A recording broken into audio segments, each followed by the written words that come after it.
Tan seorang Perdana Menteri dengan sesungguhnya bersumpah bahawa saya akan dengan jujur menunaikan kewajipan-kewajipan jawatan itu dengan segala daya upaya saya, bahawa saya akan menumpahkan taat setia yang sebenarnya kepada Malaysia dan akan memelihara, melindungi dan mempertahankan perlembagaannya. Bismillahirrahmanirrahim. Wallahi wabillahi watallahi. Saya Ismail Sabri bin Yaakob dengan sesungguhnya bersumpah bahawa saya tidak akan memberitahu atau menzahirkan kepada mana-mana orang, sama ada secara langsung atau secara tidak langsung, apa-apa perkara yang dibawa untuk pertimbangan saya atau yang akan saya ketahui sebagai seorang Perdana Menteri, kecuali sebagaimana yang mungkin dikehendaki untuk menunaikan dengan sewajarnya kewajipan-kewajipan saya sebagai yang demikian, atau sebagaimana yang mungkin dibenarkan dengan khas oleh Yang di-Pertuan Agong.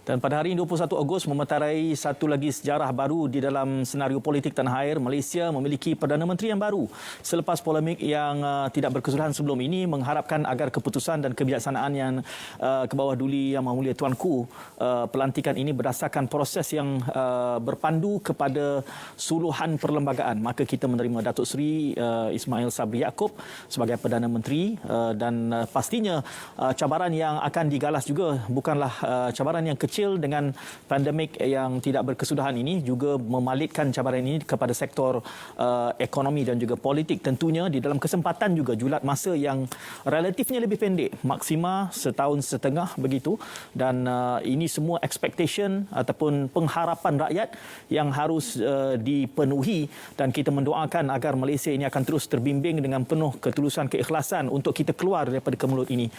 Sedikit bingkisan untuk kita melihat latar belakang Perdana Menteri yang ke-9. Kita ikuti bingkisan ini.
Telah disambut dengan sorak-sorai oleh penduduk ataupun ahli parlimen, penduduk di Parlimen Bera pastinya. Namun kita juga memahami realikat apabila seseorang itu dilantik sebagai Perdana Menteri, maka dia adalah Perdana Menteri kepada semua, termasuk pelbagai pihak yang bersetuju dan tidak bersetuju sebelumnya. Ini adalah merupakan satu proses yang sepatutnya kita fahami dengan tertib dan cermat, dan inilah merupakan elemen-elemen yang menulang belakangi keberadaan Malaysia sebagai sebuah negara berperlembagaan, raja berperlembagaan. Untuk tujuan perbincangan pada malam ini, kami membawakan dua tokoh akademia yang bukanlah orang asing di dalam perbincangan berkait tentang topik sebegini.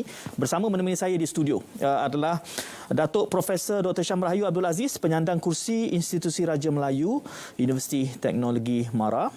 Biru, cemerlang birunya pada malam ini. Terima kasih Prof bersama pada malam ini. Dan juga secara dalam talian, tadi Alhamdulillah kita dapat juga bersama Profesor Dr. Muhammad Azizuddin Muhammad Sani, pensyarah Pusat Pengajian Antarabangsa Universiti Utara Malaysia. Assalamualaikum Prof Azizuddin. Waalaikumsalam warahmatullahi. Ya, terima kasih. Nanti Prof boleh saja bertingkah. Kita bebas. Nampaknya internet kita membenarkan Prof Aziz dan juga Prof Syam, Datuk Prof Syam untuk bersama membincangkan ini. Saya bangkitkan tadi elemen prosedural kerana tentulah apabila kita telah bergejolak, ada luka yang masih berparut. Tetapi realitinya proses itu telah pun dilaksanakan dan keputusannya bahkan telah pun diangkat akuan sumpahnya pada hari ini. Di dalam keseluruhan proses ini sebagai seorang pakar perlembagaan, apa yang Prof lihat the big picture, gambaran besarnya kepada proses dan polemik yang berlangsung hingga ke saat ini, Prof? Okey, terima kasih Tuan Syed dan selamat petang untuk semua penonton ya. Kita dapati apa yang penting ialah keluhuran perlembagaan. Maknanya keseluruhan proses itu sehinggalah petang tadi ya. Istiadat penyerahan surat cara lantikan dan majlis angkat sumpah jawatan serta majlis angkat sumpah simpan rahsia. Jadi itu adalah secara umumnya yang telah dipenuhi mengikut prosedur undang-undang yang telah ada dan ia telah selesai di situ. Sebelum itu kita tahu kemelut tentang 40 dalam fasal 2 dan fasal A, paragraf A, perkara 43 dalam fasal 2 perenggan A juga telah menjadi bualan atau sudah jadi kind of pengetahuan mantra umum dah. Orang semua dah faham dah. Dah ingat dah pasal itu. Pasal 43 dengan pasal 2 tu. Jadi secara umumnya kita faham tentang peranan raja berperlembagaan, bagaimana ia berfungsi dan hubung kaitnya dengan demokrasi berparlimen itu ya. Maknanya lantikan Perdana Menteri itu dibuat oleh Kebawah Duli Yang Maha Mulia Seri Paduka Baginda di-Pertuan Agong berdasarkan peruntukan perlembagaan. Kemudiannya tata cara untuk pelantikan. Jadi di sini kadang-kadang ada kekeliruan sikit. Mungkin kita sebelum ini walaupun dah ke-9 Perdana Menteri, saya fikir berapa ramai antara kita sebenarnya telah mengikuti secara dekat tentang tata cara pelantikan seorang Perdana Menteri. Ia perkenan yang di-Pertuan Agong tu telah kita ketahui. Dia adalah suatu yang telah difahami oleh masyarakat bahawa itu adalah kuasa budi bicara yang di-Pertuan Agong. Yang kemudiannya apabila macam mana baginda nak menentukan seseorang itu mempunyai kepercayaan majoriti. Dan kali ini baginda memperkenalkan satu cara baru, iaitu menghubungi speaker Dewan Rakyat dan meminta speaker menghantar notis kepada para ahli dewan bagi menyerahkan surat akuan bersumpah. Dan itu caranya dan baginda telah melaksanakan mengikut budi bicara baginda. Tapi dalam proses sebenarnya untuk sah diangkat sebagai Perdana Menteri, pertama perkenan tadilah ya. Yang keduanya surat cara pelantikan. Macam kalau kita dalam bahasa mudah kita panggil surat lantikan lah, surat tawaran lah, appointment letter lah ya. Surat lantikan atau dalam istilah dipanggil surat cara pelantikan. Kemudiannya surat cara pelantikan itu mesti diiringi dengan angkat sumpah jawatan dan sumpah taat setia. Dan itu semua ada dalam Perlembagaan Persekutuan. Kemudiannya seorang Perdana Menteri itu akan mengangkat sumpah simpan rahsia. Jadi setelah siap semua proses ini, maka sahlah dia menjadi seorang Perdana Menteri. Kemudiannya dia akan diwartakan. Lantikan itu akan diwartakan mengikut Akta Fungsi-Fungsi Parlimen, fungsi-fungsi Menteri 1969, dan setelah diwartakan complete. So habislah, maknanya the challenge tu kita tak boleh lagi mempersoalkan tentang keabsahan lantikan Perdana Menteri mengikut proses dalam perlembagaan ya. Dan seterusnya sebab pernah jadi ada satu kes ya di Sabah, Ketua Menteri masa tu Tun Datuk Mustafa di awal pagi sebelum keputusan official formal result dekat pilihan raya tu, beliau telah pergi meminta supaya gubernur melantik beliau sebagai ketua menteri. Tapi keesokan harinya dia dapati keputusan pilihan raya itu tidak menyebelahi pihaknya. Kemudian Paring Ketingan dilantik sebagai ketua menteri. Dan beliau menyatakan beliau telah sah dilantik sebagai ketua menteri. Jadi mahkamah memutuskan seseorang itu sah dilantik sebagai Perdana Menteri apabila diangkat sumpah, sworn in as a Chief Minister kan. Jadi itulah prosesnya dah jelas. Jadi timbul satu proses lagi yang disuarakan sama ada perlu atau tidak undi percaya di dalam parlimen. Yang itu saya perlu tegaskan bahawa undi percaya itu adalah dititahkan oleh tuanku dalam satu kenyataan media yang dikeluarkan pada 18 Ogos. Dalam perlembagaan ianya tidaklah menyatakan wajib untuk mengesahkan apa yang telah dibuat di luar dewan itu. Tapi itu adalah proses dalam demokrasi untuk mungkin mengambil peluang ini supaya tidaklah dipersoalkan lagi oleh orang-orang politik di luar sana. Walaupun dari segi orang undang-undang dah selesa dah settle dah. Tapi orang politik masih lagi membicarakan tentang keabsahannya. Tapi dari segi undang-undang kalau pergi mahkamah orang tanya dah sah ke lantikannya, jawapannya dia sah. Ya. Jadi bila untuk meluluskan undi percaya itu adalah yang dititahkan oleh tuanku. Jadi adakah ia bercanggah dengan perlembagaan? Ia sebenarnya untuk menjadikan pengukuhan kepada seorang Perdana Menteri itu dalam politiknya. Dia tidak menjadi, supaya mungkinlah tuanku melihat sebagai satu tauladan telah berlaku sebelum ini dalam kes Tan Sri Muhyiddin Yassin yang tidak ada proses undi percaya itu, yang mungkin dari situ tuanku mengambil tauladan supaya disahkan oleh orang-orang politik walaupun secara legalnya dia telah sah lantikan tersebut. Jadi saya inginlah menyampaikan kepada para penonton dengan jelas dari persoalan legal dan juga persoalan kefahaman dari segi orang-orang politik ni.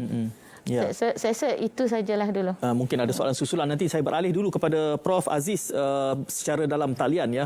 Kita tutup, kita tahu bahawa hari ini kemuncaknya dengan angkat sumpah Perdana Menteri yang baru. Maka kita menutup satu episod. Sebelum kita pergi kepada episod-episod yang bakal menyusul ini, mungkin kita berikan sedikit suluhan kepada tokoh yang dimasukkan, Datuk Seri Ismail Sabri itu, dengan segala polemik yang ditimbulkan, banyak nama sebelum ini dan akhirnya apa yang diputuskan berdasarkan proses yang berperlembagaan, maka beliau berada di posisi itu dengan tanggungjawab itu. Jadi melihat ketokohan, wibawa, jalur perjalanan sejarah Datuk Seri ini, apa yang boleh Prof Aziz kongsikan? Terima kasih menyebut saya untuk siri bicara khas ini. Dan kalau saya boleh ulaskan berkenaan dengan ketokohan Datuk Seri Ismail Sabri Yaakob. Beliau sebenarnya seorang tokoh yang mempunyai pengalaman luas pernah memegang banyak jawatan di peringkat tertinggi, daripada rendah sehingga ke tertinggi, sama ada dalam parti ataupun dalam kerajaan. Jadi beliau pun sebelum ini memegang jawatan sebagai Timbalan Perdana Menteri, walaupun sekejap saja, tak sampai sebulan. Tapi itulah pengalaman yang beliau ada. Dan beliau juga pernah menjadi ketua pembangkang. Tapi dari segi karakter beliau ni seorang yang mudah, kalau kita ini berbicara dengan beliau lah, dan dia mudah untuk melayan kita sebagainya, dan dia pun lembut dan berdiplomasi cara pendekatan beliau. Jadi saya rasa itu yang dirasakan sesuai lah untuk beliau berada pada kedudukan beliau sekarang. Tapi uniknya beliau, saya rasa sepanjang tempoh kita dah ada 9 Perdana Menteri, beliau lah salah seorang yang bukan ketua parti yang memegang tampuk. Walaupun sebenarnya kalau kita lihat Tun Dr. Mahathir ketika menjadi Perdana Menteri yang ke-7 dulu juga bukan ketua parti, tapi dia sebagai pengurusi ketika itu.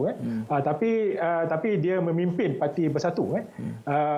Cuma dalam konteks ini saya rasa cabaran yang besar dihadapi oleh Datuk Ismail Sabri ini adalah untuk bagaimana beliau cuba merapatkan hubungan antara sesama parti komponen dalam Perikatan Nasional yang mana kita tahu beliau terpaksa berurusan dengan Presiden Parti Datuk Zahid Hamidi misalnya, dia UMNO Tan Sri Muhyiddin Yassin Bersatu, dan juga PAS Hadi Awang dan yang parti-parti yang lain. Jadi ini satu pendekatan yang berbeza lah. Jadi beliau perlu mencari formula yang terbaik untuk berurusan, memastikan kestabilan dalam parti beliau tersebut. Tapi dari segi ketokohan dia, bagaimana beliau nak bawa, kita dah tengok sebenarnya bagaimana beliau memimpin dalam usaha kita berhadapan dengan proses PKP kan, dan sepanjang tempoh pandemik yang lalu Ya. Tapi kali ini saya rasa cabaran yang lagi besar pada beliau ialah bukan saja untuk memastikan kestabilan kerajaan pemimpin politik, tapi dalam masa sama juga kehendak rakyat itu supaya COVID-19 ini diselesaikan secara segera, dan juga ekonomi yang perlu dipimpin oleh beliau sendiri jadi ini saya rasa memerlukan ketakulan ataupun kepimpinan yang tegas dan kuatlah daripada beliau untuk memastikan perjalanan negara selepas ini, walaupun beliau mungkin akan ada tempoh dalam tak sampai 2 tahun pun untuk memimpin negara, tapi itulah tugas yang beliau hadapi, dan sekiranya beliau berjaya, saya rasa beliau terus akan diangkatlah oleh rakyat untuk meneruskan kepimpinan pada masa akan datang. Ya, Prof Aziz, apabila kita berdepan dengan kemelut ini, sifatnya yang unprecedented itu, sesekali ia menjadi suatu keadaan yang bungkam, memerlukan kita memikir di luar kotak, dan ada ungkapan yang mengatakan untuk era ini, untuk fasa ini, bila mana kita sudah pun melepasi satu tempoh 60 tahun hegemoni satu parti yang tertentu, we need a different kind of leader. Itu yang disebutkan untuk memenuhi keperluan semasa. Kerana dahulu kita sudah ada semacam satu set nilai yang kita anggap pemimpin kena begini. Tadi Prof Aziz ada menyebut soal ketegasan, cabaran yang ada ni. Bagaimana kita memahami konsep a different kind of leader itu di dalam kemelut kita ini, akan kita tangani nanti tuan-tuan selepas kita berehat seketika.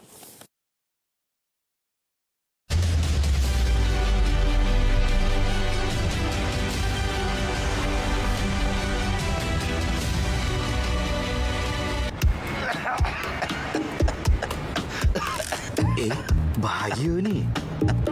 Dah lama ke batuk? Seminggu? 2 minggu lebih? Demam? Kurang selera makan? Berpeluh pada waktu malam? Susut berat badan? Batuk berdarah?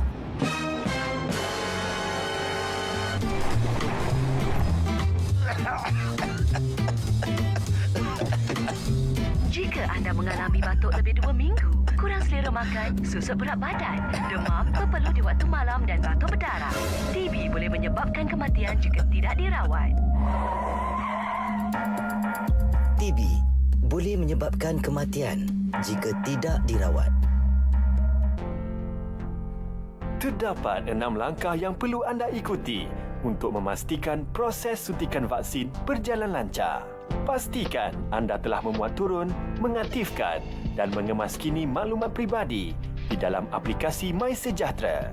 Jawab semua soalan penilaian kesihatan. Baca dan fahami maklumat vaksin COVID-19 dan borang persetujuan suntikan vaksin COVID-19 di MySejahtera. Anda perlu menandatangani borang tersebut di hadapan petugas kesihatan. Datang ke lokasi pusat pemberian vaksin PPV pada tarikh dan masa yang ditetapkan. Bawa kad pengenalan dan telefon bimbit mengandungi aplikasi MySejahtera yang telah diaktifkan. Pakai pakaian yang sesuai untuk memudahkan suntikan, iaitu berlengan pendek atau berlengan panjang yang longgar dan boleh dilipat ke pangkal lengan. Lindung diri, lindung semua. Hidup adalah perjalanan mengejar impian. Impian yang mendambakan pengorbanan. Kadangkala perpisahan. Tapi tak mengapa. Menggapai cita-cita perlu usaha.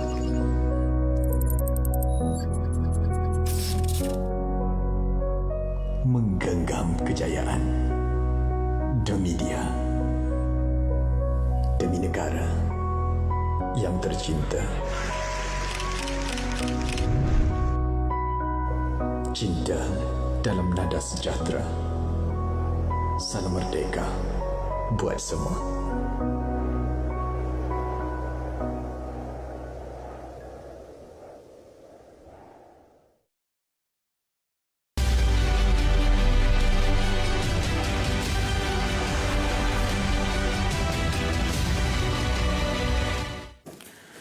Kita membicarakan tentang mandat Istana dan Harapan Rakyat secara langsung dari Angkasa Puri Kuala Lumpur. Dua panel, satu di studio dan juga satu secara dalam talian. Menemani saya di studio adalah Profesor Datuk Dr. Syam Rahayu Abdul Aziz dan secara dalam talian Profesor Dr. Muhammad Azizuddin Muhammad Sani. Bila membicarakan tentang ini, saya bermula untuk pusingan ini bersama Prof. Azizuddin kerana saya kaitkan dengan realiti kita ini dianggap sebagai unprecedented dalam sejarah politik tanah air, dan juga Prof. Aziz menyebutkan tadi bagaimana buat pertama kalinya seorang Perdana Menteri itu dilantik dalam kalangan bukan pemimpin parti. Saya teringat di dalam kemelut dan polemik yang panjang ni sebab kita tiba ke kemuncak ini pada hari ini disebabkan berbagai political impasse yang berlaku, dan ada ungkapan mengatakan kerana ini merupakan satu senario yang unprecedented, we need a different kind of political leadership. Itu yang disebutkan, dan kita juga boleh membayangkan cabarannya kepada masa depan. Bagaimana a different kind of political leadership ini kita bincangkan dengan sosok dan kepribadian Datuk Seri Ismail Sabri itu, kerana kita juga tahu cabaran yang akan mendatang ini. Saya mohon Prof. Aziz untuk memberikan pandangan balas soal era perubahan kepimpinan politik ini. Saya rasa kepimpinan politik banyak juga ditentukan oleh pertamanya perubahan sistem yang kita amalkan kali ini, pertamanya sistem politik lah, dan yang keduanya ada berkaitan dengan perubahan masyarakat itu sendiri. Kalau boleh saya mulakan dengan perubahan sistem lah, sebab kita lihat sekarang ni sistem yang kita biasa amalkan sebelum ni, walaupun kita mengamalkan sistem demokrasi, raja perlembagaan kan, demokrasi parlimen kan, tapi kita juga mengamalkan satu bentuk sistem one party system dominan. Jadi dalam konteks ini merujuk kepada Parti Barisan Nasional sebelum ini, yang sangat dominan, memenangi setiap kali pilihan raya. Cuma sejak tahun 2018 pertama kalinya Barisan Nasional tewas dalam pilihan raya, dan diganti dengan Pakatan Harapan, dan Pakatan Harapan juga dilihat tidak stabil kerana ada masalah dalaman, jatuh dan diganti dengan Perikatan Nasional kan. Dan sekarang ni kerajaan yang baru ditubuhkan, saya pun tak tahu apa bentuk kerajaan nak dinamakan, sebab kerajaan sekarang ni kerajaan yang dipimpin oleh Barisan Nasional dan adanya Perikatan Nasional, dan kita tahu Barisan Nasional tidak menyertai Perikatan Nasional. Jadi itu mungkin kita buka ke satu terminologi barulah berkaitan dengan itu. Tapi yang ingin saya nyatakan di sini ialah sistem ni menyebabkan kita sedang mencari modal satu bentuk sistem yang stabil untuk pemerintahan negara. Oleh kerana apabila jatuhnya gabungan-gabungan politik yang saya sebutkan tadi menyebabkan kita masih lagi tercari-cari kepada sistem yang terbaik. Jadi itu yang menyebabkan timbulnya pemimpin yang baru yang dilihat mungkin mampu untuk mengukuhkan sistem tersebut. Itu yang terasanya dengan kejatuhan Taslim Mediasi dan naiknya Datuk Ismail Sabri. Dan kalau cakap tentang masyarakat tadi, masyarakat kita telah berubah dan kerana adanya golongan kelas menengah yang besar, tapi golongan kelas yang besar ini sekarang ini semakin mengecil pula sebab bila berlaku PKP dan banyak hilang peluang pekerjaan dan sebagainya, dan mereka ni juga yang kuat mengkritik kerajaan kerana apa-apa saja berkaitan dengan isu ekonomi, menyebabkan kerajaan kena responsif kepada isu-isu inilah. Tapi dalam konteks ini saya rasa mereka nakkan perubahan. Atas dasarkan perubahan itulah menyebabkan sistem politik dan kepimpinan itu perlu disesuaikan dengan permintaan yang dikenakan oleh rakyat. Jadi apabila timbulnya kepimpinan sekarang, jadi pimpinan yang sekarang ini perlu akomodatif kepada tuntutan-tuntutan tersebut. Dan memang sukar, tapi itulah realiti sebenar politik Malaysia, yang mana rakyat sekarang semakin bijak tentang sistem, tentang demokrasi dan tentang tuntutan yang mereka nak, dan kalau perubahan kerajaan itu yang mereka nak, mereka akan lakukan. Itu yang realiti yang perlu dipahami oleh kepimpinan politik masa kini. Jadi kepimpinan ini perlu menghargai tuntutan rakyat dan kehendak rakyat supaya mereka responsif dan deliver lah. Itu yang mereka nak. Itu yang saya selalu bangkitkan bahawa kerajaan kali ini perlu deliver perform kepada rakyat. Kalau mereka gagal dalam masa setahun setengah ni, saya rasa rakyat akan tidak teragak-agak untuk menukar kerajaan yang ada sekarang. Jadi itu realiti yang perlu dipahami oleh ahli politik dan kepimpinan yang ada masa kini lah. Prof Datuk, dua perkara yang disebutkan oleh Prof Aziz tadi, itu pertama sistem, satu lagi expectation, pengharapan rakyat. Kita bercakap soal sistem. Sistem ini juga dibentuk oleh perimeter perundangan perlembagaan yang ada, dan ini hasilnya selepas polemik yang berlangsung sejak sekian lama menimbulkan keresahan. Kita mengharapkan reda dan proses yang harus diterima. Saya rasa elok kita ulaskan soal prosedural ini dan juga elemen apa peruntukan yang ada, pemisahan kuasa, siapa di mana, letak duduknya, semua perkara. Saya faham Prof. Aziz sebut tadi dari segi dalam sistem politik itu sendiri sebenarnya. Kalau kita melihat kepada perlembagaan, dia sebenarnya tidak menyatakan tentang bagaimanakah sistem itu harus bergerak atau harus dilaksanakan. Maka ini diikuti dengan tradisi dan amalan. Ya.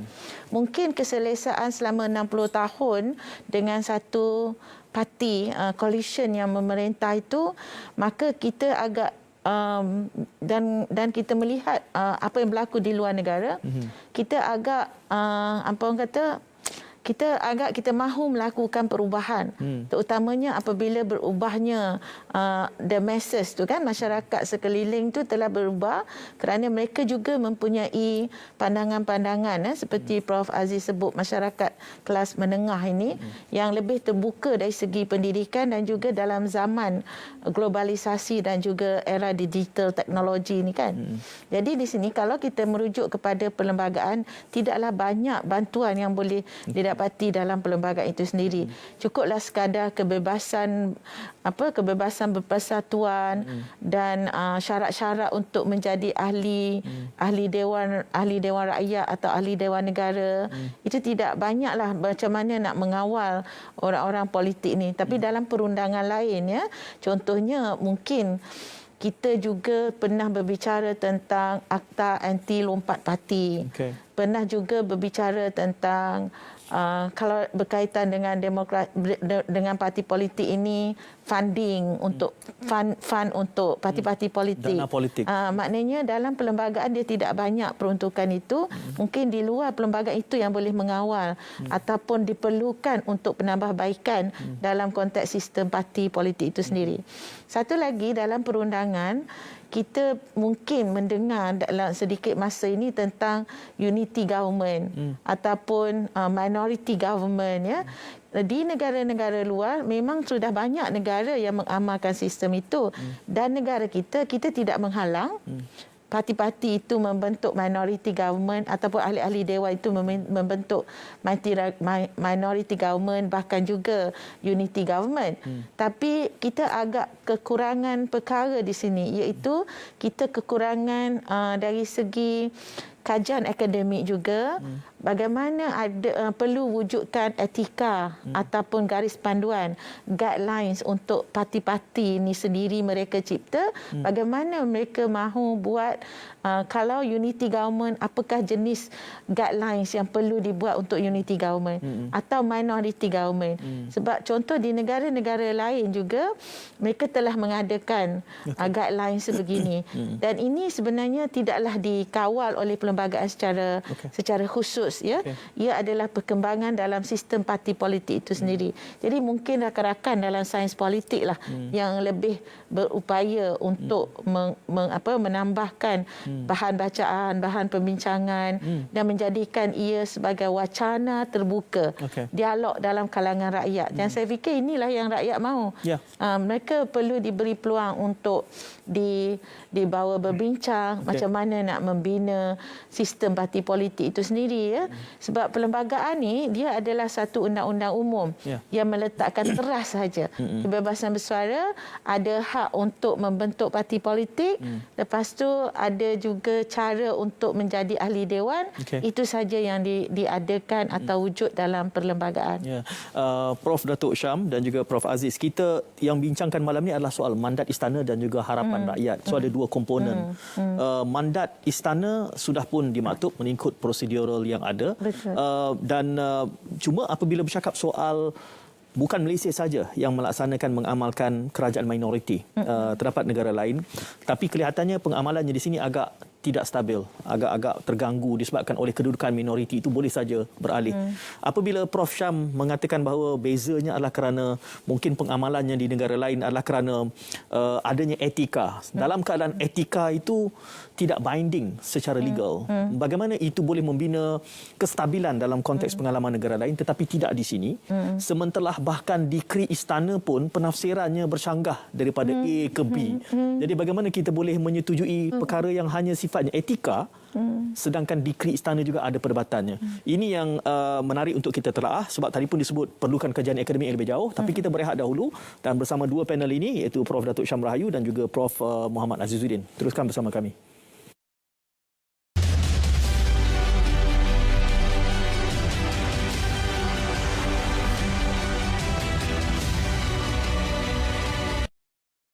Kumulatif kes COVID-19 di seluruh dunia kini mencecah lebih 188 juta. Menurut statistik dikeluarkan... Ini satu kisah tentang kerinduan. Sangat nostalgik. Yang terkekang dari norma kebiasaan. Dari waktu tawa persahabatan hingga eratnya erti kekeluargaan. Namun, untuk sekian orang ini jua, kisah penuh dugaan. Dari tangis melawan terus menempuh halangan, hingga kemudian bangkit beroleh keazaman. Ini kisah tentang perjuangan. Meski dibanting takkan tergoncang. Terus marah, terus takluk segala rintangan.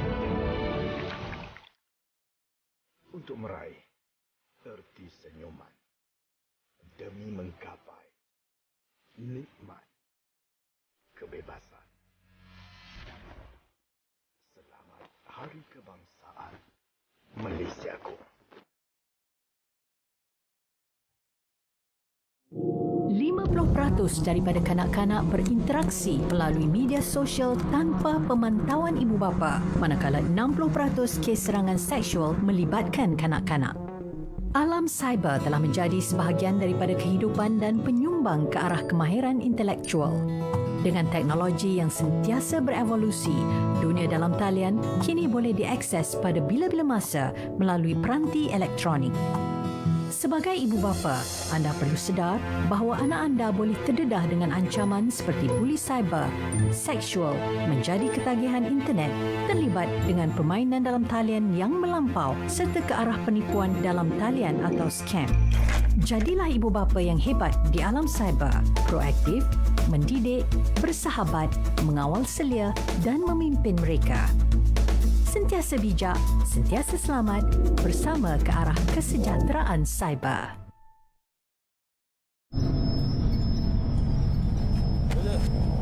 Singgit apa dia? Singgit nak makan. Singgit tengah tak ada pada. Singgit pada.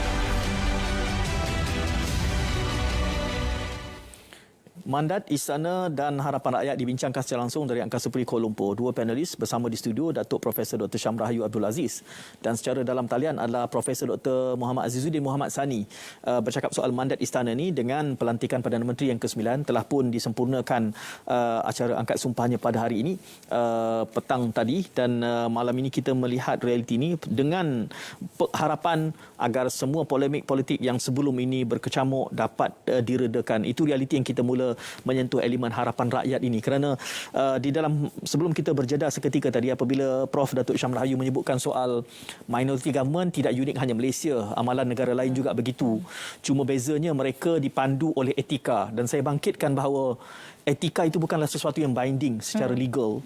Sementara titah dikri istana juga nampaknya penafsirannya bertembung daripada A ke B. Bagaimana kita boleh memulakan suatu budaya baru agar etika itu bukanlah bersifat undang-undang tetapi boleh menyemuh keresahan dan boleh sama-sama memandu perkembangan politik secara bersihat. Apa panduannya, Prof. Syam? Kebimbangan saya mulakan dengan kebimbangan saya, Tuan Syed. Kebimbangan saya ialah kita menjadi defisit defisit kepercayaan kepada autoriti. Okay. Sebab apa? Kalaulah dikri ataupun titah yang maksudnya dalam nilai budaya kita ialah perintah. Sebab tu kita kata titah perintah. Itu masih lagi, itu sering juga kita dapati dipersoalkan. Apatah lagi pandangan kita sebagai orang akademik. Yeah. Dan itu yang sedang berlaku pun. Titah tuanku pun dipersoalkan lagi kan. Jadi orang kata ini ada, kita sekarang ni masyarakat kita melalui satu transisi period yang kita sebenarnya keterujaan dengan apa yang ada di luar sana, dan kadang-kadang kita menggunakan kebebasan itu tidak merujuk kepada nilai dan etika kita sendiri. Baik, kalau kita bercakap tentang code of ethics ya, dan itu juga ada dalam nilai-nilai, bukan sahaja dalam apa orang panggil amalan adat kita, tetapi kita harus mengira bahawa itu adalah satu cara untuk mengikat tata cara, orang panggil apa, tata kelakuan masyarakat itu. Jadi ini perlukan, walaupun kita ada guidelines, anggaplah itu sebagai satu peraturan. Jadi satu lagi perkara yang kita perhatikan ya, contohlah dalam undang-undang perlembagaan ya, kalau saya perhatikan sebab saya terlibat dalam bidang ini lebih kurang 30 tahun ya, bermula tahun 2008 barulah masyarakat kita berlumba-lumba untuk memahami apa itu perlembagaan. Dan sekarang ini dalam masa 12 atau 13 tahun ini ramai dah mengenali apa itu perlembagaan. Tetapi kefahaman kita tentang perlembagaan itu mungkin kita belum mendalam kerana adat-adat perlembagaan itu, the convention, yang walaupun tidak pengikat, tugas convention atau fungsi convention ini ialah untuk mengikatkan kita tu. Jadi menjadikan kita suatu nilai yang ada tersurat dalam perlembagaan, yang tersirat di dalam perlembagaan. Yang tersirat itu kadang-kadang dilupai. Yang tersirat itulah adatnya. Yang kadang-kadang dalam perlembagaan ini kita perlukan kefahaman dari segi sejarahnya, dari segi purpose dia, tujuan dia, kenapa dia dibuat. Dan ini sebenarnya apabila kita tidak mahu menerima, hilang kepercayaan kepada autoriti ataupun code of ethics itu pun, dia akan menyebabkan masyarakat kita akan menjadi satu masyarakat yang saya lebih tahu daripada awak. Itu maksud gitu, maknanya seseorang itu akan menyatakan saya lebih tahu daripada awak. Walaupun orang yang memberikan pandangan atau macam titah tuanku sendiri, Supreme Head of the Federation, ketua utama negara yang telah memberikan panduan itu. Jadi inilah kebimbangan saya ialah apabila kita melihat itu atas warna hitam dan putih. Tidak melihat itu dengan warna-warna pelangi yang indah, supaya dia boleh mewarnai kehidupan kita dengan lebih baik. Saya beralih kepada Prof Aziz ya, bercakap soal harapan rakyat ini berlatar belakangkan cabaran yang ada. Prof Syam sudah membangkitkan soal kestabilan politik itu di dalam kerangka etika dan juga panduan perundangan ataupun perlembagaan yang agak silent di dalam perlakuan politik. Tetapi harapan rakyat juga adalah inginkan kestabilan, kerana lagipun Prof sendiri menyebutkan tak lama mana pun, 18 bulan saja, kalau boleh dilanjutkan pun hanya tempoh yang sangat suntuk. Dan kita juga masih berdepan dengan clear and imminent danger pandemik ini ya. Jadi kita juga ada cabaran ekonomi ke semua ini, dan mungkin Prof Aziz boleh memberikan sedikit gambaran soal apa yang boleh dianggap immediate, apa yang boleh dianggap intermediary, dan dalam kerangka kerajaan ini apakah yang long term. Sementara kita tahu bahawa PRU hanya setahun setengah saja. Jadi long termnya mungkin setahun setengah begitu. Jadi apa pemerhatian daripada Prof Aziz? Okey, yalah, berbalik kepada harapan rakyat lah. Pertamanya saya rasa rakyat sebenarnya melihat apa yang berlaku, insiden yang berlaku, sehingga berlakunya pertukaran kerajaannya lebih kepada tata laku ataupun persaingan perebut kuasa sebenarnya antara pemimpin politik. Jadi bagi rakyat sebenarnya daripada awal mereka tidak mahu melihat keadaan itu berlaku sebab mereka bimbangkan tumpuan ataupun fokus kerajaan itu kepada menyelesaikan isu COVID-19, wabak kesihatan, dan juga isu ekonomi itu tidak diberikan perhatian yang sepatutnya. Jadi itulah kalau kita lihat dalam semalam pun dalam ketika Datuk Ismail Sabri dinamakan istana juga mengingatkan supaya diwujudkan kerajaan yang stabil dalam negara kerana kunci kepada jangka pendek ni kita mungkin bercakap jangka panjang atau intermediary tapi jangka pendek ni adalah mewujudkan kerajaan yang stabil dulu itu paling penting jadi bagi Datuk Ismail Sabri dia tak ada masa lama, dia perlu mewujudkan keadaan stabil dalam kerajaan dan membentuk kabinet yang secepat mungkinlah untuk ke arah itu supaya kerja boleh dilaksanakan kerana beliau perlukan bantuan para menteri tersebut sama ada nak bentuk kerajaan itu kerajaan perpaduan dan sebagainya mungkin idea kerajaan perpaduan tu juga perlu dijelaskanlah bagaimana bentuknya tapi berdasarkan kenyataan akhbar hari ini kita lihat bahawa mungkin itu tidak dijadikan idea utama kerajaan yang sekarang ini mungkin 114 ahli parlimen yang menyokong Datuk Ismail Sabri itu akan dipilih lah dalam bentuk kabinet tersebut tapi langkah seterusnya kalau dapat diselesaikan apa sahaja polemik dalam politik langkah seterusnya adalah untuk menyelesaikan krisis yang kita sedang hadapi ni, krisis kesihatan dan juga krisis ekonomi.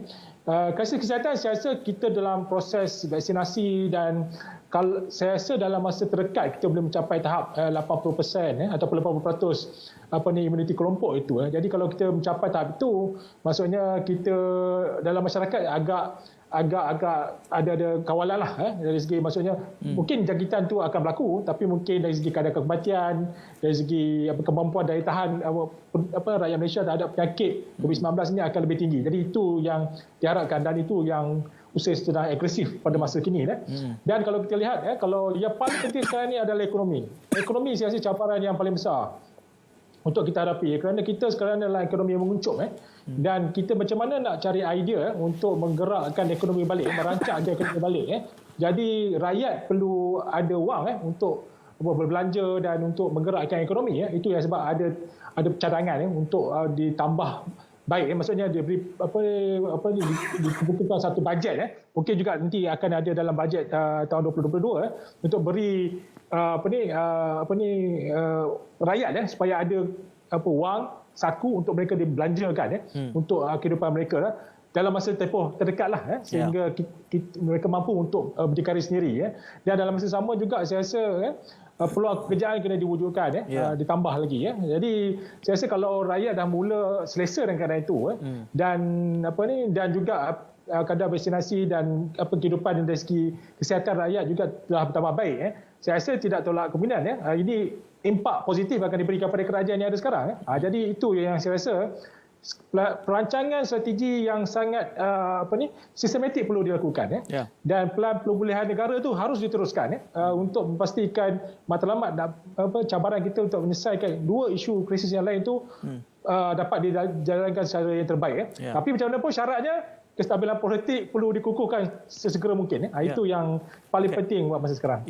Prof Aziz bila bercakap soal kestabilan ini gambaran awal yang saya terfikir adalah it is in the best interest of the current government of the new government to embrace and to engage the opposition kerana itu akan meredam tekanan dalam masa yang sangat suntuk.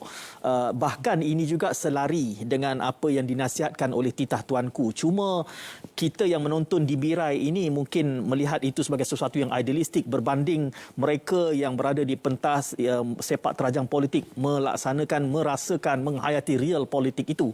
Saya membangkitkan bahawa kalau seorang pemimpin yang kaling-kaling itu dengan realiti ini mudah saja terpelanting sebenarnya. Apa yang boleh kita harapkan dengan tekanan yang ada dan hari ini juga sewaktu yang sama bila mana kita menerima Perdana Menteri yang baru sudah mula timbul tekanan-tekanan soal siapa perlu menjadi nombor 2, siapa yang perlu dianggotai oleh kabinet yang sewajarnya kecil.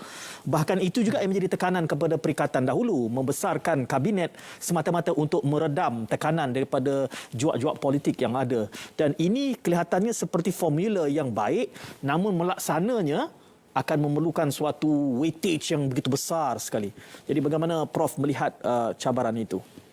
Saya rasa cabaran ini terletak kepada kehendak politik ataupun political will terutamanya bagi pihak kerajaan dengan strategi yang baiklah untuk menentukan bahawa apa yang perancangan yang dibuat itu menepati keadaan semasa. Jadi itu yang penting. Jadi walaupun kita bercakap tentang kerajaan perpaduan, unity government, adanya kerjasama mungkin daripada pembangkang, kadang-kadang kalau tidak ada pembangkang dalam negara pun saya rasa tidak sihat dalam sistem demokrasi. Jadi perlu ada pembangkang yang boleh mengkritik kerajaan supaya kerajaan tahu bahawa apa yang mereka buat itu perlukan penambahbaikan. Tentu tak ada dasar yang perfect yang sepenuh yang sempurna. Jadi perlu ada penambahbaikan. Jadi perlu juga ada pembangkang. Tapi pembangkang bagaimana yang boleh dibawa bersama untuk membantu kerajaan. Jadi itu yang saya rasa mungkin majlis pemilihan negara ataupun membentuk satu model lah yang mana kita boleh bawa pembangkang bersama untuk membantu kerajaan untuk meningkatkan maksudnya menambah baik dasar dan juga melaksanakan dasar dengan cara yang terbaik. Jadi itu mungkin cara yang mungkin boleh dilakukan.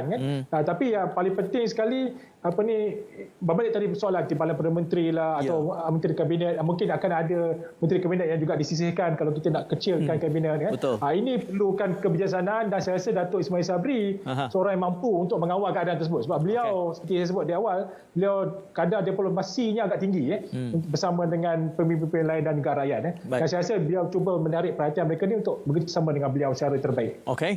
Kita berehat untuk kesekian kalinya, kembali selepas ini bersama dua panel, Prof Datuk Syam Merayu dan juga Prof Azizuddin. Berjeda terlebih dahulu.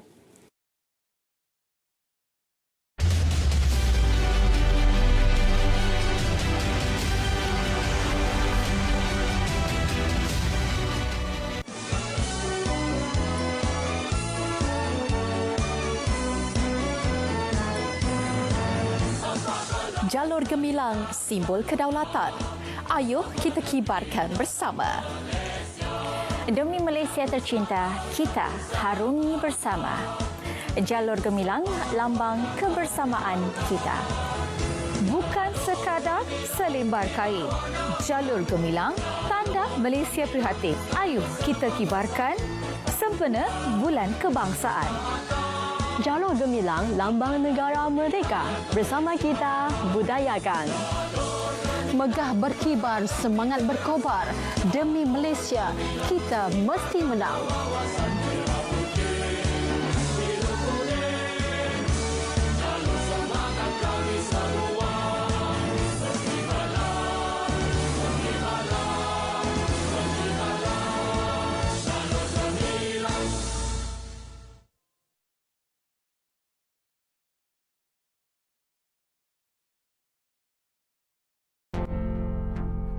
Terdapat 6 langkah yang perlu anda ikuti untuk memastikan proses suntikan vaksin berjalan lancar. Pastikan anda telah memuat turun, mengaktifkan dan mengemaskini maklumat peribadi di dalam aplikasi MySejahtera. Jawab semua soalan penilaian kesihatan. Baca dan fahami maklumat vaksin COVID-19 dan borang persetujuan suntikan vaksin COVID-19 di MySejahtera. Anda perlu menandatangani borang tersebut di hadapan petugas kesihatan. Datang ke lokasi pusat pemberian vaksin PPV pada tarikh dan masa yang ditetapkan. Bawa kad pengenalan dan telefon bimbit mengandungi aplikasi MySejahtera yang telah diaktifkan. Pakai pakaian yang sesuai untuk memudahkan suntikan, iaitu berlengan pendek atau berlengan panjang yang longgar dan boleh dilipat ke pangkal lengan. Lindung diri, lindung semua.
Syam Rahayu Aziz dan Profesor Dr. Muhammad Azizuddin Muhammad Sani.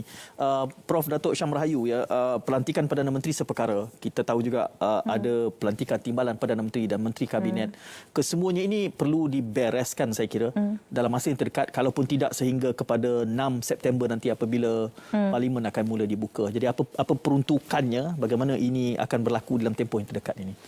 Ya, ini memerlukan kecekapan Yang Amat Berhormat Perdana Menteri lah. Mungkin menurut apa orang panggil, ya, pengalaman beliau tu, beliau bolehlah mengenal pasti. Tambah-tambah pula beliau telah berada dalam kerajaan Perikatan Nasional sebelum ini dan ia tidak banyak berubahlah dari segi keahlian dalam Perikatan Nasional itu sendiri, walaupun kita tak tahu lagi nama kerajaan ni Perikatan apa, ya. Nak panggil apa? Panggil apa? Tapi kerajaan baru inilah. Jadi beliau telah mengenali figura-figura yang telah mengetuai kementerian-kementerian dan juga boleh menilai, ya. Jadi di sini dari segi, saya dengar ramai netizen mahukan kurangkan bilangan menteri dan sebagainya lah. Kalau mengikut perspektif perlembagaan, kita tidak adalah jawatan timbalan Perdana Menteri, tidak ada spesifik. Maknanya tidaklah wajib ada timbalan Perdana Menteri. Tapi terserahlah. Macam Tun Mahathir Tan Sri Muhyiddin Yassin pertamanya tidak meletakkan jawatan timbalan Perdana Menteri. Tapi jumlah kabinet juga, ahli kabinet atau kementerian juga, dia sebenarnya bergantung kepada keperluan, ya. Terserahlah juga kepada Yang Amat Berhormat Perdana Menteri. Dan yang ada dalam perlembagaan cuma jemaah menteri, tidak disekatkan jumlah itu. Kalau di exco di negeri-negeri, dia ada had nombor, ada minimum dan ada maksimum. Tapi pada peringkat persekutuan kita tak ada jumlah itu. Sekiranya syarat untuk jadi menteri ini kita tahulah, ya, ahli Dewan Rakyat atau juga ahli Dewan Negara. Ada juga kata-kata yang menyatakan cukuplah payah lantik lagi senator baru untuk dilantik jemaah menteri. Tapi terpulanglah kepada orang politik untuk mengulas tentang itu. Tapi dalam segi peruntukan perlembagaan, dia cuma menyatakan untuk menjadi menteri boleh ahli Dewan Negara atau Dewan Rakyat.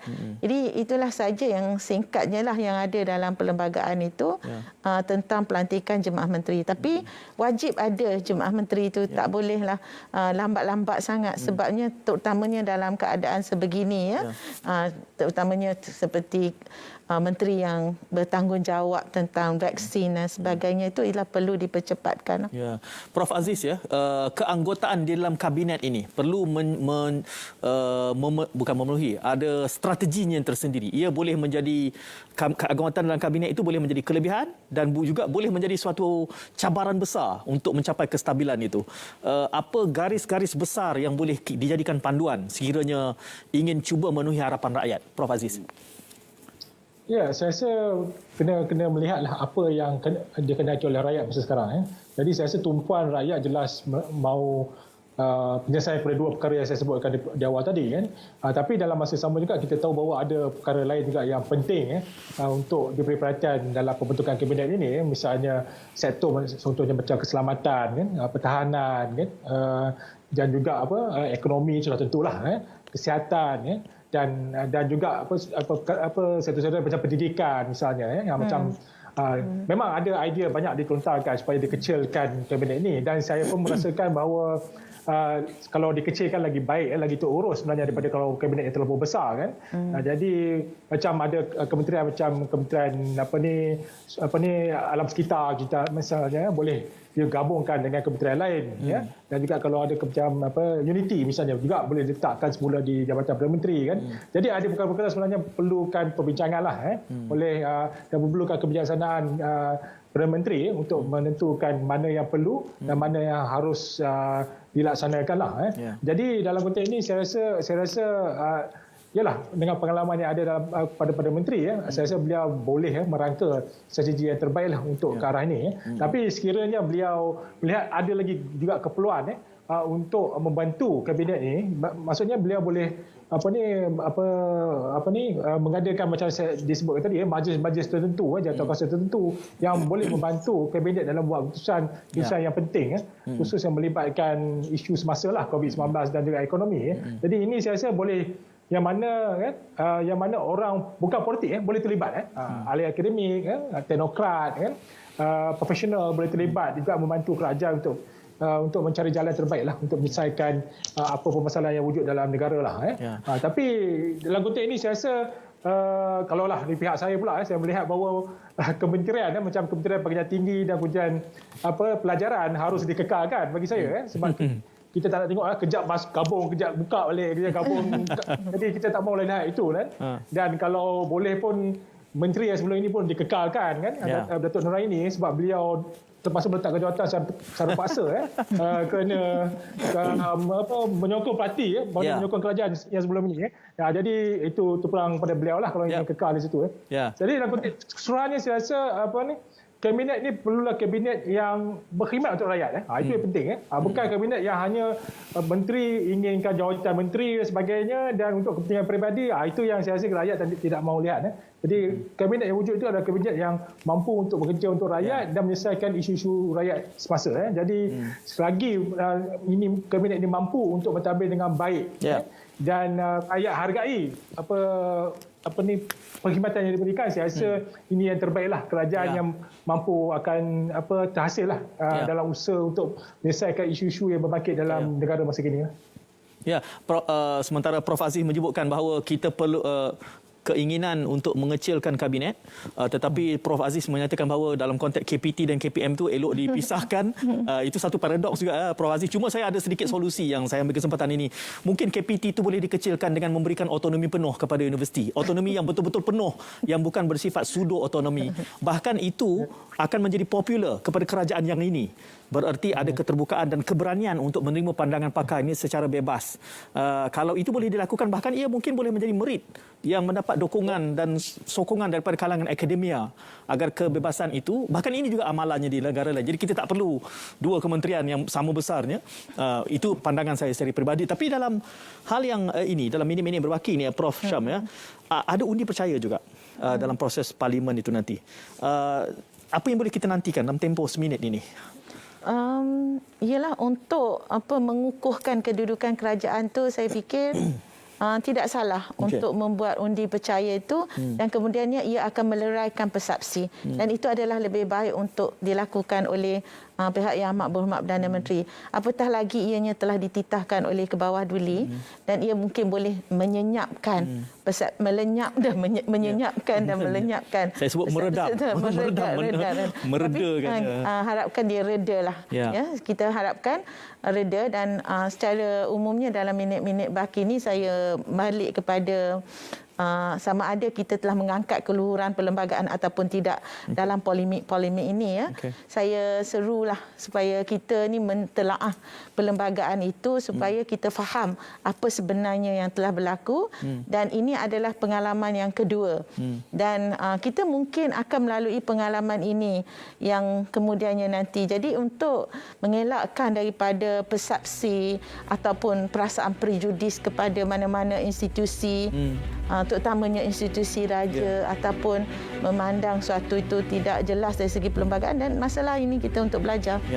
Terima kasih. Menyebut soal belajar itu saya menganggap ini adalah merupakan episod dalam era sejarah negara. Kita beruntung berada dalam era ini untuk kita melihat segala proses yang berlaku ini. Jadi kita mengharapkan agar kesemua ini membuahkan sesuatu yang lebih baik dan lebih tinggi untuk keberadaan negara kita pada masa depan. Prof Aziz, terima kasih banyak Prof Aziz dari kejauhan dan juga Prof Syamarawi. Terima kasih juga kepada para penonton sekalian. Kita jumpa lagi insya-Allah dalam kesempatan lain. Assalamualaikum dan salam muhibah. Dia pakai topeng ni senyum pun tak nampak.